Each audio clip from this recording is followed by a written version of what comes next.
Hi. Today we'll show you how to find hidden partitions in Windows. Now let us jump into the tutorial.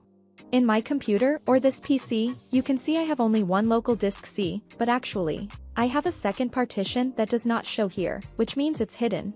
So to unhide the second partition, first right-click on this PC or my computer and click on Manage. When the Computer Management window opens, click on Disk Management. Here in the Disk 0 section, you can see the local disk C and the second partition that is hidden. Select Volume without a drive letter that is hidden. Right-click on it. Select Change Drive Letter and Paths. Click the Add button to assign the drive letter to the partition.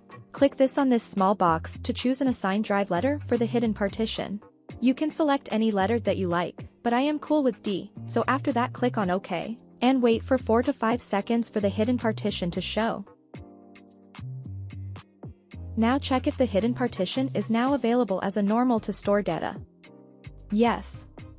Here it is. So to make the partition hidden, all you need is to select the partition. Right-click it. Select Change Drive Letter and Paths. This time click on the Remove button and then Yes. Here we go, the partition is now hidden. Be very careful while hiding the partition, or false operation may get your partition deleted by mistake.